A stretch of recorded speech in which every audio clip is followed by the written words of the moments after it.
കുട്ടി പട്ടാളത്തിനല്ല, ശരിക്കും പട്ടാളത്തിന് വേണ്ടി ഉണ്ടാക്കിയ ടൈ ഉണ്ട്. മുമ്പ് വിദേശത്തും ഇപ്പോൾ നമ്മുടെ നാട്ടിലും സുലഭമായി കിട്ടുന്ന M&M's.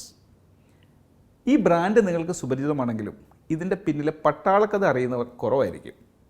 ചോക്ലേറ്റിന് പുറത്ത് ഒരു കട്ടിയുള്ള ആവരണം കൂടെയുള്ളതാണ് ഇതിൻ്റെ പ്രത്യേകത. യുദ്ധമുഖത്ത് പട്ടാളക്കാർ ചോക്ലേറ്റിൽ കരുതുന്നത് രണ്ടാം ലോക മഹായുദ്ധകാലത്ത് ഒരു പതിവായിരുന്നു.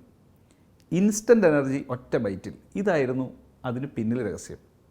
ചൂടുള്ള സ്ഥലങ്ങളിൽ യുദ്ധം ചെയ്യുമ്പോൾ പോക്കറ്റിലിരിക്കുന്ന ചോക്ലേറ്റുകൾ ഉരുകിപ്പോവും. ഈ ഒരു പ്രശ്നത്തിന് പരിഹാരമായിട്ടാണ് M&M's രംഗത്തെത്തുന്നത്. പുറത്തുള്ള കട്ടിയുള്ള പഞ്ചസാര ആവരണം കാരണം ഉള്ളിലെ ചോക്ലേറ്റ് ഉരുകില്ല. സത്യത്തിൽ അവരുടെ പരസ്യവാചകം തന്നെ പറയുന്ന ഇതേ സംഗതിയാണ്.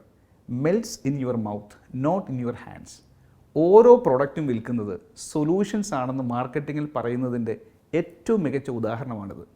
പട്ടാളക്കാരുടെ മിഠായി ചൂടിൽ ഉരുകുന്നു എന്ന പ്രോബ്ലത്തിനുള്ള സൊല്യൂഷനെ അവതരിപ്പിച്ച M&M's പക്ഷേ വളരെ പെട്ടെന്ന് തന്നെ കുട്ടികളുടെയും പ്രിയ ചോക്ലേറ്റായി മാറി.